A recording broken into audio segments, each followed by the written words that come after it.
ka-FB. Magandang umaga po sa inyo lahat. Medyo lalakasan ko ang ang aking boses para magkarinigan po tayo dahil napakalakas po ng lagaslas ng talon ng Alupay dito sa bayan ng Sampaloc. Bago po tayo magsimula, ay hihingi muna ako ng pahintulot sa sinasabi ng mga naninirahan dito na ating mga kaibigan. Isang kaugalian na po dito ang magsalita ng pahingi nga po, pahingi nga po, pahingi nga po.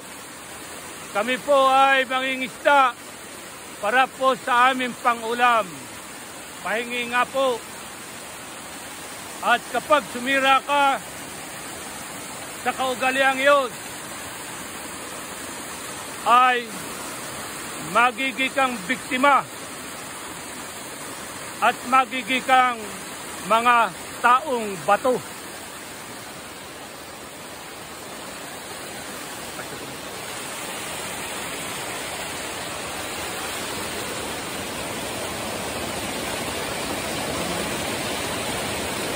At ngayon po, karagdagan ay hindi lamang paghingi ang ating gagawin. Hihingi po tayo ng pahintulot na mai-vlog ang matulain at magandang talon ng Alupay.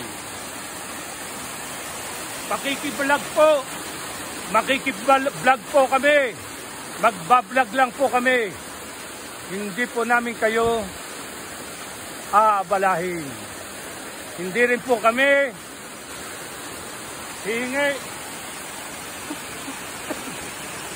ng mga pangulamin. Noon po ay napakayaman at napakasagana ng sapa na ito.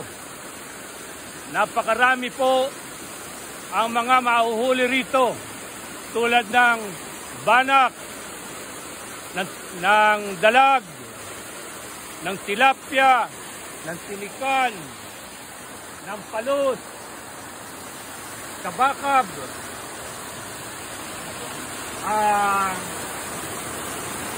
siplasan, yung malalaking mga hipon, at napakarami pa pong ibang mga laman ang sapa nito. Ang umuway at hindi sumunod ay nagiging bato. Sila ang sinasabi ng mga hindi sumunod at sila ay pinarusahan ng mga nag-aalaga sa sapa na ito o sa talon na ito. Ang iba naman po ay hindi ganap na naparusahan. Sila po ay napapapunta sa kung saan po at natatagalan na bumalik sa kanilang pinanggalingan. Ang akala nila ay 2, 3 o 5 araw lang silang nawala. Yun pala ay napakaraming taon na ang nakalilipas. 10, 20 o higit pa bago sila nakabalik. Iyan po ang kasaysayan ng maalamat, mahiwaga na talon ng Alupay. Mga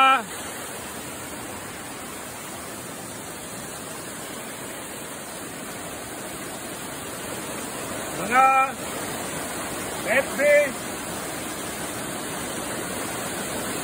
bababa muna po tayo, hanap ng magandang pwesto para makuna na mabuti ang maalamat na talon ng Malupay dito sa bayan ng Sampaloc.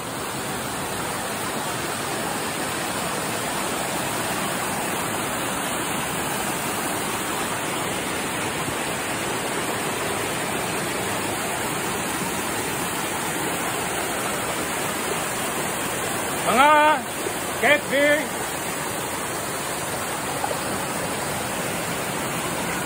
isa pong pagpupugay uli ang inihatid ko sa inyo. Sana nasiyahan kayo sa panibagong vlog kong ito. May nais akong mensahe na ipabatid sa lahat. Tayo ay sumunod sa isang mga kautusan na ginakala natin na makabubuti sa atin. Upang tayo dahil ang hindi pagsunod sa mga kautusan na inakala nating makabubuti ay magdadala sa atin sa kapahamakan. Maaring matulad tayo sa mga tao na hindi sumunod. Kaya sila ay naging mga taong bato. At ito po ay aking sasabihin na ito ang alamat ng mga taong bato. Tandaan po natin, lagi tayong sumunod upang makaiwas sa kapahamakan. Isang pagpupugay po ulit, mga KFC.